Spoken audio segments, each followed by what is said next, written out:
When you get that phone call, you're like, just please tell me that it's negative. And, they said, I'm sorry, I can't tell you that it's negative. So then I had exposed my family because we, had been around each other that weekend.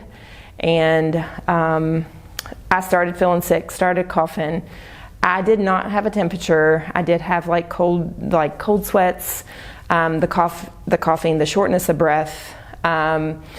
I kept track of my O2 saturation. My daughter's an ICU nurse, so she was continually telling me, Mom, please just make sure that your O2 sat's okay. If it's not, you need to come to the hospital. And I felt bad. I was off for about 17 days, and there were days that I would just lay and don't really remember. It was just like a foggy brain. The headache is terrible.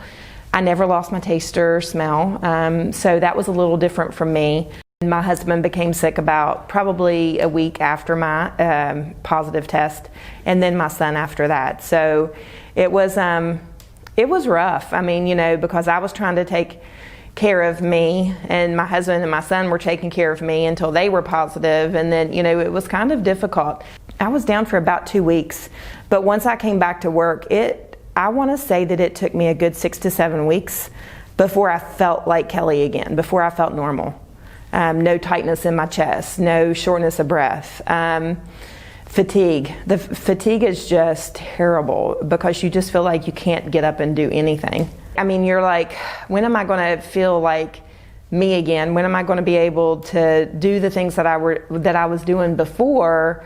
And it was just exhausting coming to work. We've been a COVID unit since March, since day one.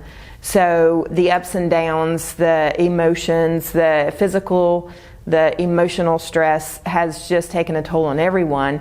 There are so many people that end up in the ICU.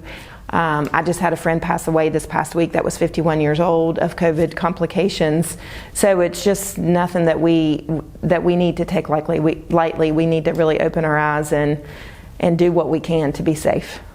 In the beginning, we would be so tired of people saying COVID isn't real, COVID's not here, I'm not wearing my mask, I'm not doing this. And this is more community than it is, of course, here, because we are mandated to wear our mask. And it was hard to get people to understand outside of my unit and how real this was and how it was mentally and physically exhausting for the staff. But we had a lot of support from other units, bringing snacks and cards saying showing their appreciation.